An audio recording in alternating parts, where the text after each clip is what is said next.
There he is, Vital. What up, baby? How's it going, man? It's going good. It's going good. Welcome, welcome. I appreciate you making some time for us. Hey, thanks for having me. Oh man, you kidding? I'm ecstatic. All right.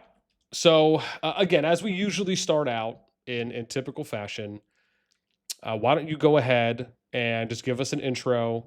Who are you? How long you been playing? Kingdom Alliance you're in? And yeah, I think that sounds about right. Go, go ahead, hit it off for us. All right, man. Yeah, we're Kingdom 183. It's A2G. I've personally been playing Kingdom Builder since Rise of Kingdoms. I wasn't doing any leadership stuff back then, just enjoying the game. Um, but our group in this game has been together. Uh, at least half of it has been together since a long time. And then A2G was a project we put together last season. The NTS EIS season, we were allied with them, was our first season of this team together, and it was A2A combining with GLR. So that's how A2G came to be. And it's been fun so far. It's a good team. Everybody got along really easily. It's been a good time. I've been enjoying myself. So we're having a good time here in G2 now. We were playing in G3 for a long time. Main reason we moved here is we wanted to play against some new alliances. So it's nice to see some new faces here. Okay. Okay. Now, you'll have to remind me, have you guys been in the G2 pool at all, or is this your first time making it to the G2 pool? So last season was our first season in the G2 pool. That was fresh off of a migration. We moved like 1 week. 183 was GLR server. So A2A moved into GLR server 1 week before matchmaking was starting. And then we were thrown straight into that NTS, EIS, TFS, WB, SSG season. Okay. Um, yeah, so we went right into the deep end. It was a good time. Those our most fun season by Wait, far. wait, wait. So just hang on. Just so for perspective, the season you played before that, like what was like either the total combined power? Maybe I might have it. I probably would just have to go look. But like what were some of the average power of the alliances compared to now? Just so like just so the listeners can get maybe a little more of an idea. Yeah, so it was, no disrespect to anybody, obviously not the level of G2 competition, but we had the most recent season. I think it would be the WoW. It was BTR at the time because EXP hadn't migrated in. So what is BTX right now? It was basically half of that. And then there was WoW, there was us, there was NN, MFS. Uh, that was a season where you had multiple kingdoms in one zone. So WoW also had MVP in their zone. So the powers were still up there, but the accounts are it's a whole different world. Okay. So you feel as though you basically went from like what, like a C tier to an A tier, or an S or a B tier to an S tier? Like I guess in some comparison, you feel like you basically, not obviously not only made it to the big leagues, but it's you feel like it's a pretty massive adjustment and change going from where you were to where you are now.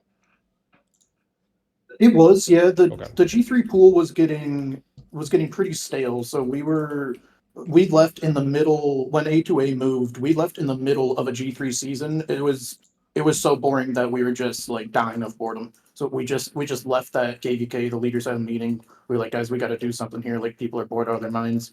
And we just left to go to G2 right away. The G2, of course, is basically G1 now, as everybody knows. A lot of the main kingdoms migrated into G2, right? So um, the quality of the accounts in terms of having numerous troop types with max zeros, the pets, and all that is just ahead of what you're going to see out of the majority of G3 accounts. So it's definitely more of a challenge, but it's way more fun than what we were doing in G3. So we're happy to be here. Okay. Okay, got you. Now, do you feel? I guess let me. So this, I guess, segues into a good next question for me is: did you anticipate to be placed, essentially into what is the fourth strongest KvK group and or with these people, or were you maybe expecting to get paired with some kingdoms that were maybe a little bit less powered. I mean, again, and I'm curious, I guess, just kind of on your review or your assessment, like, do you feel, hey, okay, this was about right, we're okay with this, this is like really giving us a good challenge, or maybe, as you stated, kind of throwing you to the deep end, maybe a little bit too early? No, so this KvK is good for us. I think we're perceived as either the strongest or second strongest in our current KvK. Um, the previous KvK, we were perceived as the weakest or second weakest in that KvK, so we got a difficult one there.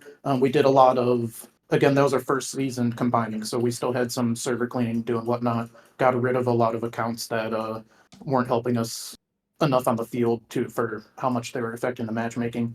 And then we ended up in a what I would consider a more favorable KvK for us in this one. Not easy by any means, but more favorable. Okay. Okay. No, awesome. So walk me through what, because again, I mean, you got some big hitters in this group. You guys got 339. You got yourselves 17 with ED. You got 286 WGL, 225 W25 IW, 156 BNR. I mean, again, I mean, these are some big boys and girls. Of course, we're platonic. We're going to be gender neutral as always. But again, even though you're the number 4 KvK group here in the G2 pool, I mean, this is still nothing to kind of ease in about. So I'm curious, can you walk me through, how did Diplo go?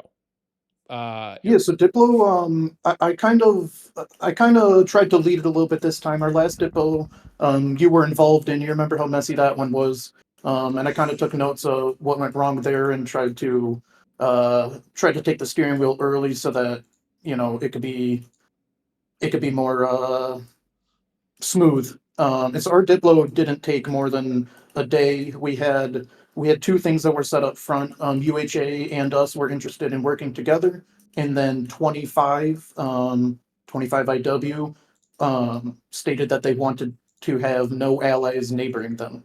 So Okay. with those two things stated, um, 25's neighbors are UHA and ED. So we're like, okay, well, with these two criteria, you would have UHA, ED, and A2G. How do people feel about this? Everyone talked. There wasn't strong feelings against it, and that's what we ended up putting together. So it was pretty nice. The Diplo, all the leadership parties, everybody, handled themselves professionally, said what they wanted. Some didn't have strong opinions. They're just, they were down for whatever, and we put the KvK together. Okay. So about how long? So when it started, I imagine everyone got invited to a Discord server. People put forth their matchup suggestions. Did anyone provide some data too as well on kingdoms and other matchups that kind of went into suggestions, or was it a little bit more like, hey, what if we do these kingdoms versus this kingdoms? Like, was it a little more simplistic than that?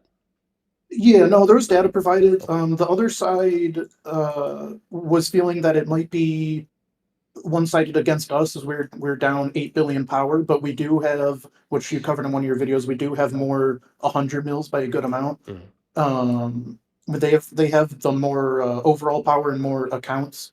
Uh, so there was some concern there, but we were down for a more difficult battle, and they didn't seem worried about us having more T5s. So yeah, there was no gripes on either side. We were okay with the power difference. They were okay with us having the bigger accounts, and it was pretty easy. Okay, awesome. So you feel, with all the kingdoms combined, 339, 180, 317 on a team, which is again you guys, UHAED, and then on the other side, 286, 225, 156, which is WGL, 25 IW, and BNR. Everyone, you felt, walked away from KvK diplomacy feeling satisfied. That's how I understood it. Yeah, Okay. if somebody wasn't satisfied, they didn't speak up on it. So from my perspective, it seemed like everybody was okay. Okay. Okay. So you guys go in now, and again, if we look at the map, currently, obviously, only Zone 2 is opened. You guys ended up facing off BNR, I believe, is that them over there, and you guys ended up pretty much dominating your Zone 2, at least for how it is now. But I'm curious, how did it play out within those first 24 hours? Did you feel like, hey, like this was still a fun, good challenge for us despite the outcome now? And like, did you feel like maybe it could have went either way, or no? Like it was a really good challenge, but like we felt pretty confident going into this on being able to win out the Zone 2. How did that play out after pass opened up until you guys getting control for zone 2 as you have now? Yeah, so there was a bit of a back and forth in terms of the perspective, right? We're coming into the season, you just have numbers to go off of because everybody, we've never played a KvK with any team in this KvK, so everyone's new to us. BNR, you know, they're 20 billion some, I believe. A lot of people were going off that Echo chart that they released early season, if you remember that had activity percentages and whatnot, which isn't like a ranking by any means, but if you're using that for reference, they had BNR in 14th and us in 16th. So on paper, it was looking like a good battle, and that's what we were going into it expecting. I was hearing from other sources of people that have seen both of the alliances fight, because I hadn't seen BNR fight. They were, you know, telling me like, we got this, you guys are gonna be fine. But I'd never seen these guys fight, so I was really looking forward to it on paper. I'd say in a lot of zones, once you clash in the middle, right, you get to that neutral ground between the two level 2 spires, you get a feel. Anybody that, you know, fights a lot in COD, you get a feel for what type of marches you're hitting right away, like just at the rate they die, how much damage you're taking, things like that. Um, so, you know, no disrespect or anything, but that feel when we started hitting the marches was one of like, we got this. And keep in mind, we come from having the feel of hitting SSG marches, right? So everything's gonna Yeah. feel a little bit everything's gonna feel a little bit squishier than that. But no, you can just kind of tell when you're in the field. You start trading with the marches, like, oh no, we're gonna be okay. So we felt pretty confident. On the low ground, we got to their spire early, but man, that spire push in the zone 1 build speed was still going. So the bastion, I could talk on this for an hour, but I can't get started on the bastion. But the bastion with the beginning of the season, if you don't know, there's a build speed buff for everybody. It's like Yeah. 200%, and it's just so everyone gets their zone 1s going. That's still live for the first roughly 36 hours. It varies on how fast you complete the Darkling Augerstone. So that's still live by the time we're pushing up this spire to the bastion, and for reasons that our team and the BNR leads didn't understand, because I was talking to one of them, their bastion, just, we had to burn it 8 times. So Oh, it geez. was it was a our members were not enjoying themselves pushing that bastion. So that took us a little bit to get up this spire. It's about a 90-second to 2-minute refill time, you know, longer distance bastion rally that we had to burn 8 times in total. But once we broke through, that was pretty much the zone. Okay.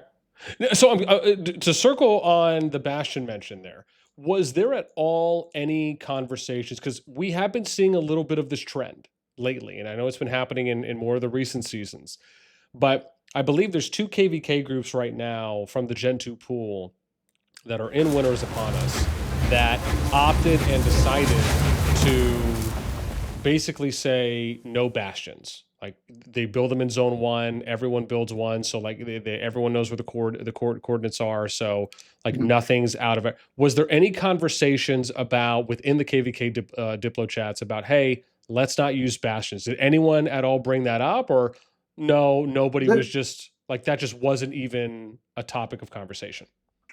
It wasn't brought up in our KvK. People talk on the sides, and then there's like the main chat, right? So people I'm sure mentioned it. It wasn't brought up as a serious topic in the Diplo Discord.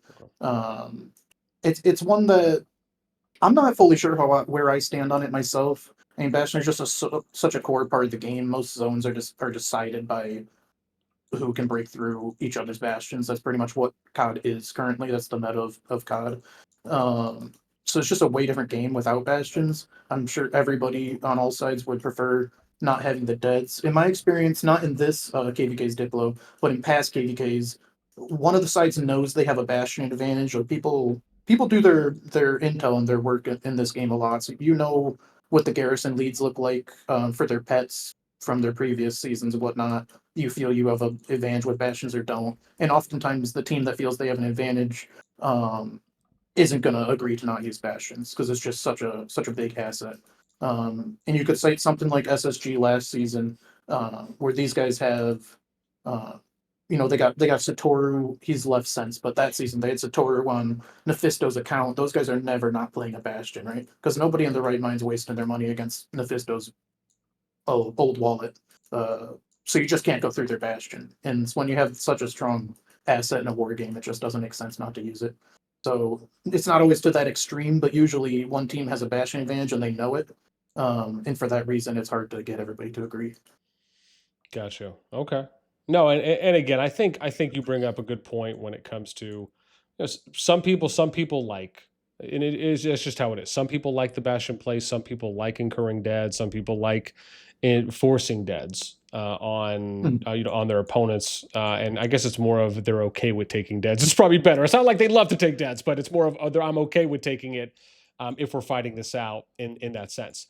And of course, we still don't have the update yet, which I know is going to be coming for the Bastion changes, because they did announce that, I believe, in one of the Q&As that I had read and covered. I think that should be coming out, I believe, in 0.38 for the next update. And I know that obviously will be addressing some things that I know the kings and queens had talked. Actually, I think that's what it was. I think it was one of the king and queen Q&As that had came out from the Yeah, Hall of Kings. So I know that's something people mentioned there. yeah. That's been a topic in there for a little bit now. I don't know. I think it's okay to speak on it. It's nothing like new. Uh, but yeah, that Bastion change when they first put in the patch notes, it was going to be you can't teleport on Bastion territory. The Kings immediately gave feedback like, "Hey, this is a good idea, but the way it's being implemented isn't going to work, Mm, and here's why." Any kingdom, worth their salt is going to build up to their Bastion point. They're going to put towers so that you control that area. They're going to TP in the accounts they need. They're going to delete the towers and they're going to place the Bastion, and you still have the accounts. They're all the same. yeah. So if they want to implement that change, there has to be some sort of like the Bastion gets placed and it ports everything in the radius off, and then also you can't port in. They have to like truly make the zone not able to have cities, which wasn't what the patch was, and I'm hoping that's what it is when it gets released, but we'll see. Yeah. No, it's a good point. I guess it's just interesting to me on, like why they felt the need to basically kind of add in like turtle bunker play, right? When it's like, and obviously I get it. It's like they had to do, if I guess not that they had to, but from their perspective, they're probably thinking, well, no one's really taking deads. That's obviously why they ended up putting in the kind of forgetting whatever the last, I was going to say twin swords. It's not that, but the last policy for basically taking deads if both people have it on. Uh, curse swords. I think that's it. If I actually It's bitter end. It's bitter end. bitter Thank you. end. Yeah. Never mind. I thought it was close. So totally far off. But so it's like, they add that and they do that as a way to incur debts. And again, this is aside from, past rallies and then rallying cities, but they add this in and I'm thinking to myself, I think to myself, who asked for this? Like, that's the very first thing that I think of, because up until that point, nobody, like there was no, and let me be clear here, there was no organized effort or no mass movement of people screaming from the rooftops and be like, hey, you know what we absolutely need in the game? These things called bastions that are going to be that are going to act as hard chokes that you absolutely have to go through, and you're going to have to rally them, and they're going to incur a bunch of deaths. Like, I just don't remember anyone asking for that. And No, definitely not. At that time, people were asking for offensive tools, and the yeah, way the Bastion was worded when it was coming out, people had hoped that it was an offensive tool. Like, awesome, I can build this this Bastion. We didn't know what it was, right? yeah. I can build this Bastion and siege down enemy towers from afar. And this is back when you could still stack towers on each other and all that. So the game was Jesus, like super turtly. jeez, the tower And it layering, was man, was just insane. and everybody was doing it. I was doing it too. You had to. That Yeah, was just the meta of the game. But it just became such a time consumption. It's like these guys got to push, but I can build towers for more than 12 hours. Like the human aspect is going to kick in. So it yeah, was ridiculous. But yeah, people thought the bastions would help with that. And I mean they do, I guess. But they got rid of the tower stacking with a different patch, and now the bastions are the new tower stacking in a way. Like that, it's the new thing that is putting a stall in the PvP that people are enjoying. Yeah. And depending on what your zone is, like if you're in our particular zone, we had the Bastion advantage, which is why we're able to keep moving forward. But if it was the other way around and we were the team who doesn't have the Bastion advantage, the PvP for the zone just ends there. You know, like people are gonna go kill farmers or run around with calves, but the true fun is over at that point, and that's what the community's been trying to voice. Yeah. Absolutely. I mean, I'll say this. I remember watching a number of the KvK groups last season for Rise of the Dragon, where you didn't really see a lot of Bastion play in that final zone around that inner dragon circle and even around it, and it was just nonstop. It was glorious to me. Like that was so exciting to just see up to those 4, up to 6 kingdoms just going at it with just hundreds of troops on the field and going at it for days. I mean, again, I would argue for me that the Rise of the Dragon season for the G2 pool was probably the best season in recent memory of just open field PvP expectations, of it feeling fulfilled, of it being incredibly exciting. And I stated this as well, where it really reminded me of being able to watch, the El Clasico, if you will, which of Noir and TFS back on that Bellerin season 2, where they were just like nonstop going for like 2.5, 3 weeks in the final zone, like that. There was other KvKs too as well that lasted a week and a little bit over. But to me, like that in recent memory, Rise of the Dragon was to me the most exciting season because of what everyone showcased and the fact that the majority of the KvKs were able to have all of the kingdoms that were in there make it to the FZ, which I felt just added so much value, so much excitement, because you said you had that many more troops out on the field because they had access to the final. Like, so for me, it was incredibly exciting. Again, I don't know if you had a lot of, I don't know if you watched a lot, and at least from some of the other groups, how do you feel about Rise of the Dragon? Just as I bring it Uh, up. so Rise of the Dragon was the previous season, right? So It Shadow was, yeah. Dragon. So that's the we fought NTS in Zone 2. We fought SSG in the next zone, and then we went on to the final zone. I think it's hands down best map design. I don't think it's even close. The Supreme statue was probably one of the better newer features they added. You could have Oh, agreed. 3 marches and run around the whole thing. So if you had the thing about statues, right, and they're pretty dead right now. If you saw any like the Zone 1 statues, even in the number 1 KvK, there's not that many people showing up because you have different ally situations, you have Mm-hmm. different time zones, and so it doesn't really work very well. But when you get the Supreme statue they did in the Rise of the Dragon, your direct opponent at your statue might not be there, but there's 3 other statues going on, and you can run around with calves. People were having so much fun. I was in our Discord, EIS's, NTS's, like people are laughing, having a good time running around. It was all positive feedback on that. So I think that statue was awesome.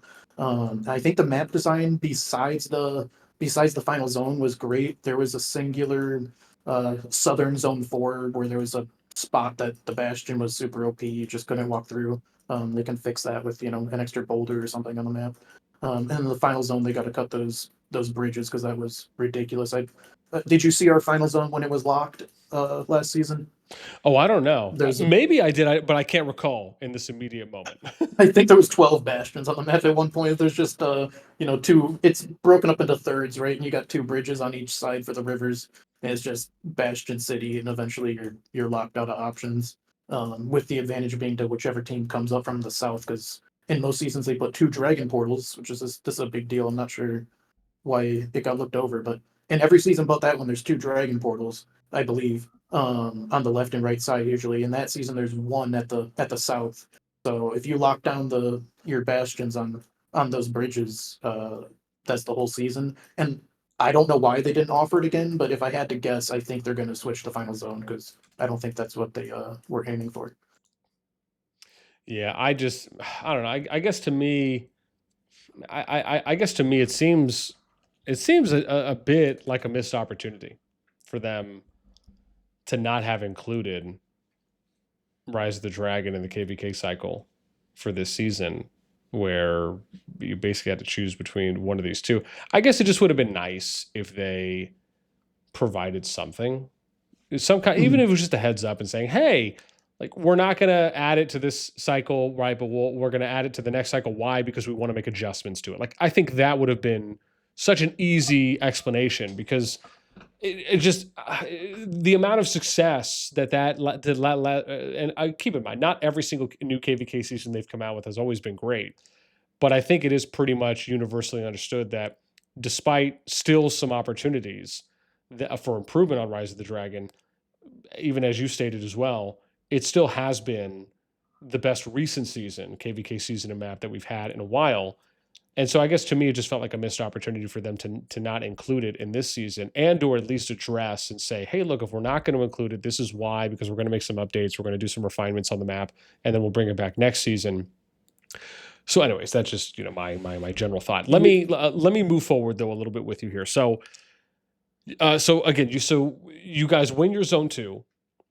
For you now at this point, you guys again, probably I think your zone 3 is going to pop maybe like a day or two, but you guys are going to end up going in and you have ED that you're going to end up going in with, but they're effectively your allies. So it seems like there's probably not going to be a lot of, if not any, action there, I would assume. And then you guys are going to end up having to wait until your, I guess in this case, it would be your cross zone 3 passes open. And then that's where you'd be going up against who you fought now with BNR, and then I guess whoever is to your right. So I guess in that case, it feels like I guess maybe UHA gets a little bit of the short stick. In that case, I guess is that how you guys are viewing it? Is that how it looks, or is there maybe a little bit more that you feel is kind of going into that as Zone 3 opens before you guys get the cross Zone 3 passes? Yeah, so for us, zone 2 with just the layouts of allies and enemies, we don't have a zone 3 fight with it being shared with an ally.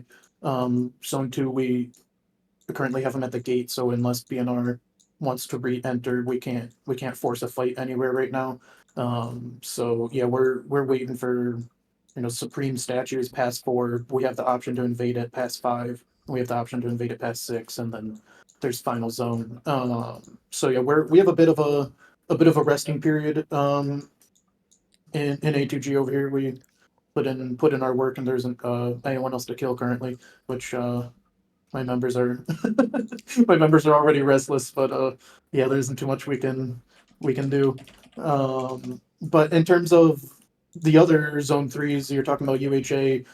They definitely have a tough situation ahead of them because they have their zone 2 fight, which they had to pull out of that zone knowing that they have a zone 3 fight coming, right? So UHA and 25 are going to have a zone 3 fight, and we'll see what other parties end up over there. So there could be some action. Unfortunately, it's across the map from A2G, so we're sitting on our hands for now. Okay. Now, have you guys talked to UHA? Do they feel confident going up against 25 IW and just the 25 squad there? I mean, I didn't have a chance to see how the zone 2 was looking against WG. I guess, are you able to speak to that? Like, did it feel like maybe that was 50-50? Like, if they stuck and they committed, maybe they could have won the zone 2 or. Yeah, I can speak on zone 2. I don't Okay. want to speak too much on zone 3 because it hasn't happened yet, so I don't want to spoil anything. But on zone 2, when UHA was in the zone, they had decided prior to going into this zone, the allies too, we talked daily, that they weren't sticking in this zone, right? So they were playing this zone, to have a war and a set time. They were leaving even if they had won the whole zone because they Okay. got to go prep for the next one. When UHA was playing the zone, UHA was the one at the WG level 2 spire. So they controlled the neutral ground in the center, and they were playing the offensive side of that zone. So for that alone, in my opinion, usually if a team controls the neutral ground, they're winning the open field fight. They're probably a little bit stronger. And that's what I was seeing in that zone. But UHA, again, they knew they were pulling out from before the zone started. So WG does control that zone. I would imagine, that UHA comes out on top if that was an isolated zone 2 battle. Okay. Understood. So looking forward now, and again, I guess I guess I'd love to ask. So for you guys, what were some things in Zone Two for how A2G and I guess maybe let me go a little broader than this. Really, Mhm. what would you say are some things that you really like about A2G, whether it's things that maybe they showed you guys last season, maybe what they showed you in the Zone Two, like what would you say are some of your strengths for the Alliance and or the Kingdom that you really like about the team, whether it's when you're fighting, whether it's the prep, whether it's post fight, win or lose. What are some things that I guess really stand out to you about the Kingdom and the Alliance? Yeah, so actually, I'm gonna start this in last season when we fought NTS in Zone Two. You know, we lost that zone in I think like 52 hours or something. NTS is an absolute machine. Those guys are awesome. And they end up being our allies later on when that KvK ended up becoming a 3v3. But we lose to NTS in Zone Two, and that was a huge point for us. It was a fresh merger at that point.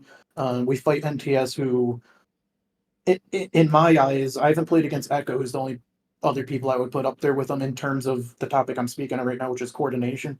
In my eyes, NTS is elite in terms of coordination. Like those guys are in a tight formation. They're blinking on command. And later in the season, getting to work with Mark and that leadership team, you see why those guys move like that. Is those they're intense over there, and I respect it a lot. But after losing them in Zone Two, we were able to learn a lot off of that. I watched the replay on that stuff. I come from a League of Legends coaching background, so I was able to kind of analyze that. Had a town hall, even made a YouTube video and kind of went over a lot of that stuff. And people were eager to apply it too, because they're like, man, we just got our butts handed to us. Like, what are these guys doing that we aren't? So we incorporated a lot of, or attempted to incorporate a lot of what they were doing in terms of blink play, in terms of just the small things. You know, I don't want to get into all of it too much, but that helped us a lot for our fight after against SSG and the rest of that season, and then moving into this one. And we got, you know, it went from what we were doing fighting in G3, where you don't have as much competition, so you're not. And this is a thing in every video game or even traditional sports, right? You're going to grow faster based on the level of what you're playing in. If you're playing in a good sports league and everybody, you're going to catch up to them or you're not going to be there for long, right? So we got a glimpse of, you know, that next step up, and we were able to start applying it in terms of our March presets, tactics, artifacts we're using.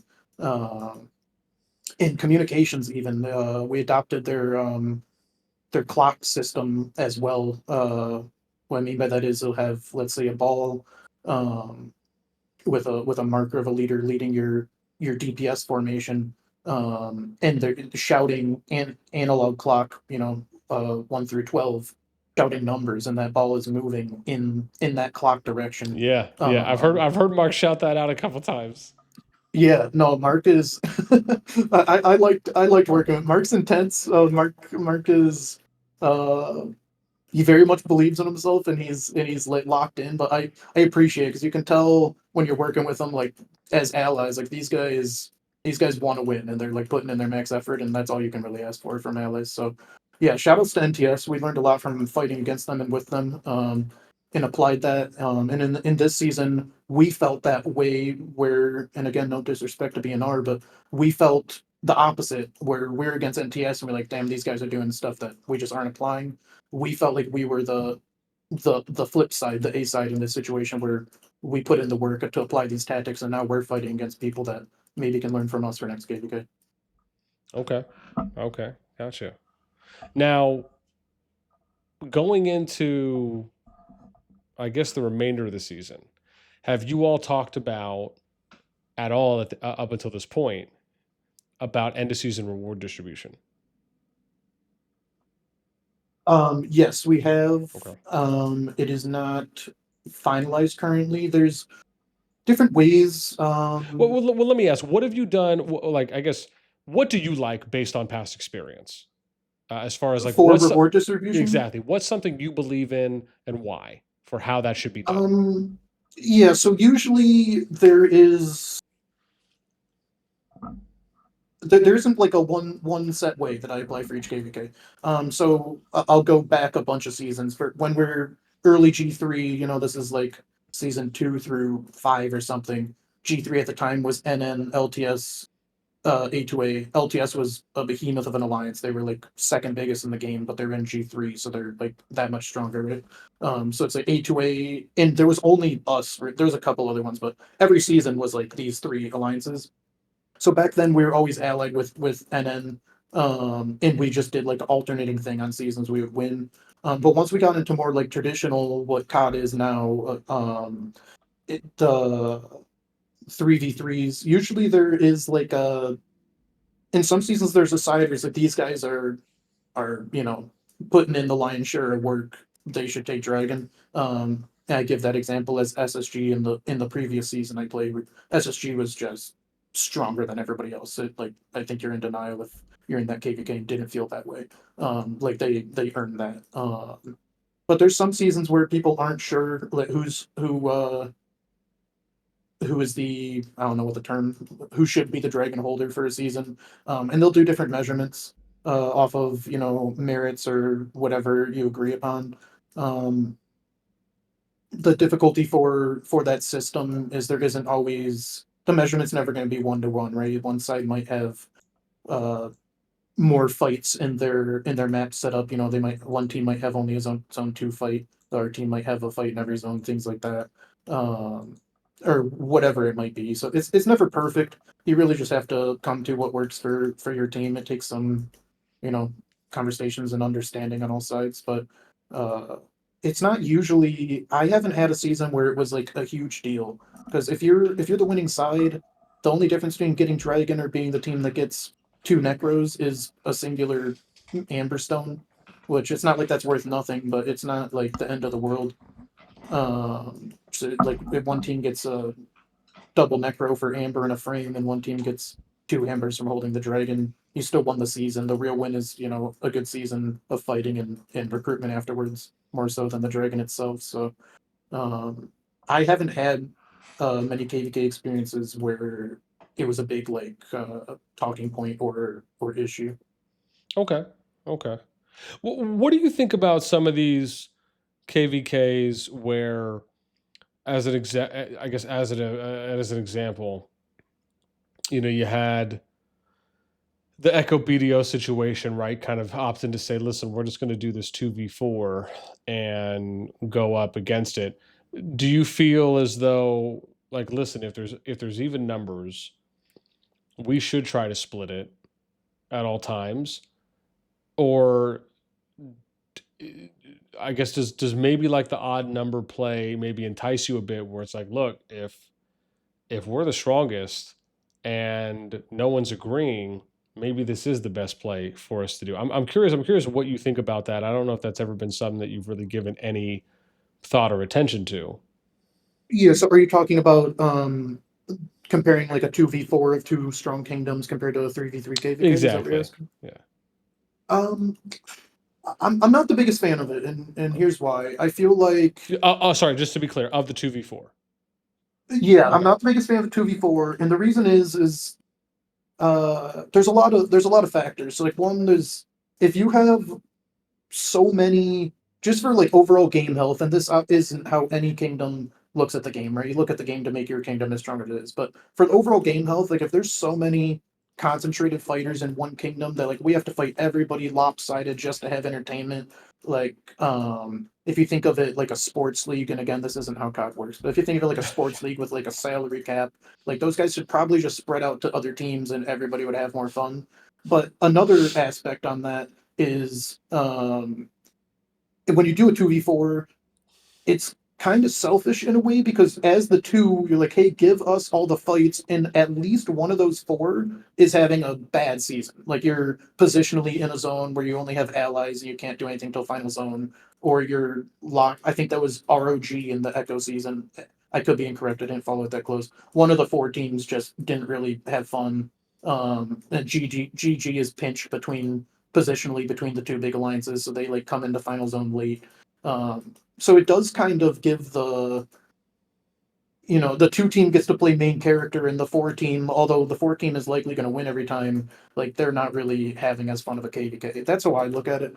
So I'm not the biggest fan of it. I think it kind of siphons the fun to one side, if that makes sense. Yeah.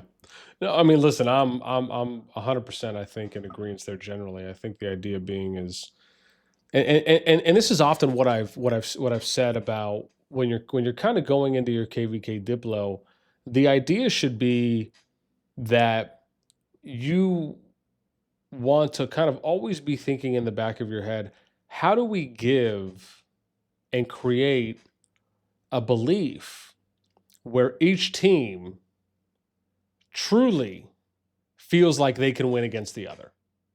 Because in, if you can create that mentality,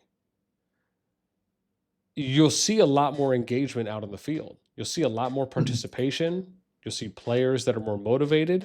If they feel like they can win, they're more confident, they're comfortable to send troops out, to keep sending troops out, to keep training, maybe even spending a little bit more. And for me, I've always felt that if you can have that, if you can create that mentality within each of the teams, which again can really only be done by trying to do your best to balance teams out, obviously, is the best you can. And it probably is the main part of it. That's something that should kind of always be sought after. And so I guess from that, what do you think about this idea of some of these KvK groups basically opting to say, look, we'll because and there's only been maybe a few of them that have done this. It was like a handful. But I did a video on this and I was proposing kind of like the simple solution to fix KvK Diplo, right? Where if they don't have like a specific map that's going to come out and be designed with this in mind, the idea being is you can take it to where you have essentially two parts or two halves of your diplomacy that you're going to play out. It's like the first half, which would be your zone 2, zone 3, right? It's all free for all. And then in the second half of it, which would be in the FZ, that's where you'd have all of the kingdoms basically do whatever the fair and balanced split is, and you guys fight it out in the FZ this way. And the reason I stated this was because if you think about when you are creating your KvK, when you're creating your teams for diplomacy, you're not going to be able to enact that diplomacy until the final zone because not all the kingdoms are there. But when you're doing KvK diplomacy, you're doing it with all kingdoms in mind. And part of it is somewhat restrictive and limiting because again, you will probably also have to go off of like, okay, well, where's everyone placed? Thankfully, we know that's going to end up getting corrected where you'll be able to pick out your starting zone. So I think that's going to help a lot. But you have this situation where when you're doing KvK diplomacy, funny enough, you're doing it really for the final zone because you're thinking about all kingdoms, but not all kingdoms are able to fight against each other until the final zone. So like that was kind of my approach to it. I guess I'm curious on what you think about that. If like that's something that, and again, I don't know if that's something you guys talked about at all or just kind of what your general thoughts are there. Not something we talked about for this one, but I do have a lot of thoughts on it. I watched a little bit of your Mark interview and heard him speak on it a little bit, and that's effectively what we did in last season, right? Because we went into our zone 2, we fought against NTS, and then NTS ends up being our allies. The difficulty of that, and I can use our last season as us for the example, where we go into that zone, we fight NTS, which is a very formidable opponent, and then we go into our next zone and we're preparing for a SSG invade. It's a lot on the map, like to fight back to back like that. And to give another example is UHA that we talked about 10 minutes ago for this season. They play their season off of how they have to play their zone 2 is affected off of how they have to play their zone 3. If they don't know how they have to play their next zone, you can't make that call for zone 2. Now you're in a battle for zone 3 and you're still dead for zone 2. So there is issues with it. What could be solved by more free healing, which the season that what's the name of it we were talking about earlier that we liked, the Shadow Dragon. Oh, the Rise of the Call the Dragon. Dragon. Yeah, you had the Timeless Treasury. I want to say I kept track. I want to say I got like an extra 8 million. Like I'm not 100%. Something like that.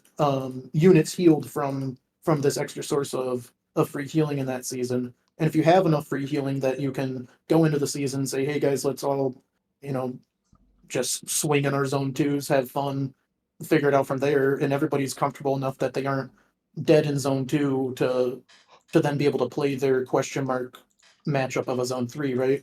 Then you could do that and you'd see more fighting, you'd see potentially better sides. I think it'd be awesome. But the current situation is you have to know what your zone three is to be able to make a call as a kingdom of what you're doing in zone two. Um, so I think that's the struggle of it. But I do like the idea in terms of having peak fun in a season. And if you're a top kingdom that has access to a ton of resource ceiling, you just don't worry about that stuff, then I think you should just do that every time. But if you need to manage your troops, which the majority of kingdoms do, it's difficult to go into a zone two with your zone three being blind in terms of what you have to prepare for. Okay. And I think it's an interesting point when we consider that that that in reality, based on the map layout, some people, and I think this is such a good point you bring up, is that in the UHA case, it's not even a matter of them. It's not even about them wanting to continue the fight in zone two or not. It's about them considering whether or not they'll be able to actually get back to the zone two if they don't win the zone three. Because at the end of the Right. day, that's really all that matters. Like the zone two is kind of irrelevant for them. Sure, they could maybe fight a little bit, but I don't think anyone would have faulted them even if they didn't fight at all, just to fully prep for the zone three. And to me, it just And feels as though like that's something on a map design standpoint, like you said, whether it's increasing free healing, maybe it's making the rewards more incentivized, doing something maybe to try to limit having the kind of lack of PvP in that area where now it's, like like I said, I just don't think anyone would have faulted them if they decided, listen, we're just going to all in on zone three, keep saving and saving and saving, and just not even care about zone two. And it's just, and that's not, and I don't think anyone would have faulted them, or, it would have came down to just really, I think the map design and the features and functions that are in the game that really heavily factored into them having to feel like they needed to make that decision for themselves.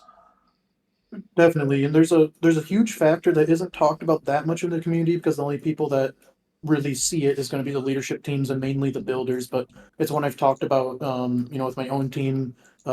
Futures, a builder for TFS, used to work with him as well. I've talked to him about an EIS guys.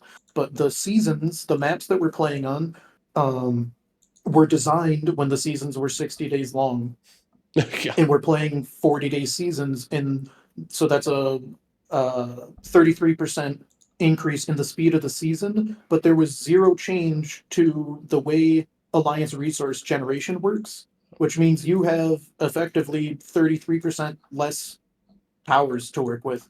And that's actually a huge thing in the game right now, is that builders are like, I don't envy being a builder. All the builders out there, good job to you guys. They gotta like really plan this stuff. Not a lot of time. You don't have the resource generation that you probably should, because just the numbers weren't shifted in alignment with the other shifts they made. So even when you take that into consideration, like zone two, you're saying zone two doesn't really matter. It doesn't. It's two rocks. I think you get one gold head as the reward if you hold two rocks at the end of the season. So I mean, yay, one gold head. And then zone gate five, you can invade, but you better plan your shells right because you got to go into the other zones, and you don't have towers to waste in current form of Call of Dragons. So uh, yeah, it has big impact. I think pretty much nobody except leadership teams even. It's not a topic you hear much because people don't worry about alliance resources unless you're the guys placing the towers. But yeah, the tower generation needs to be shifted with the speed of the seasons.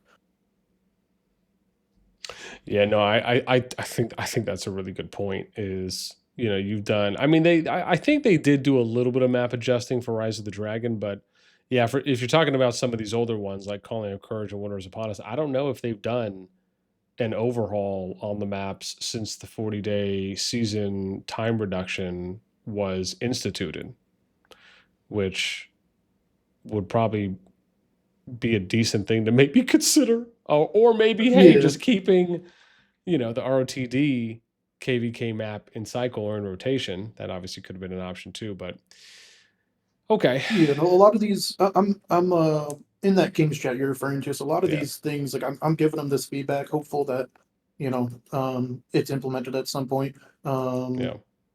But yeah, we'll see. Oh boy. Well, all right. Guys, listen, I'm gonna or I should say guys and gals, I'm gonna open up the floor now.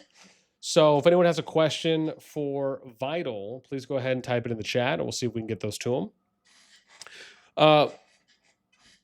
Vital, any as far as the kingdom and A2G itself goes,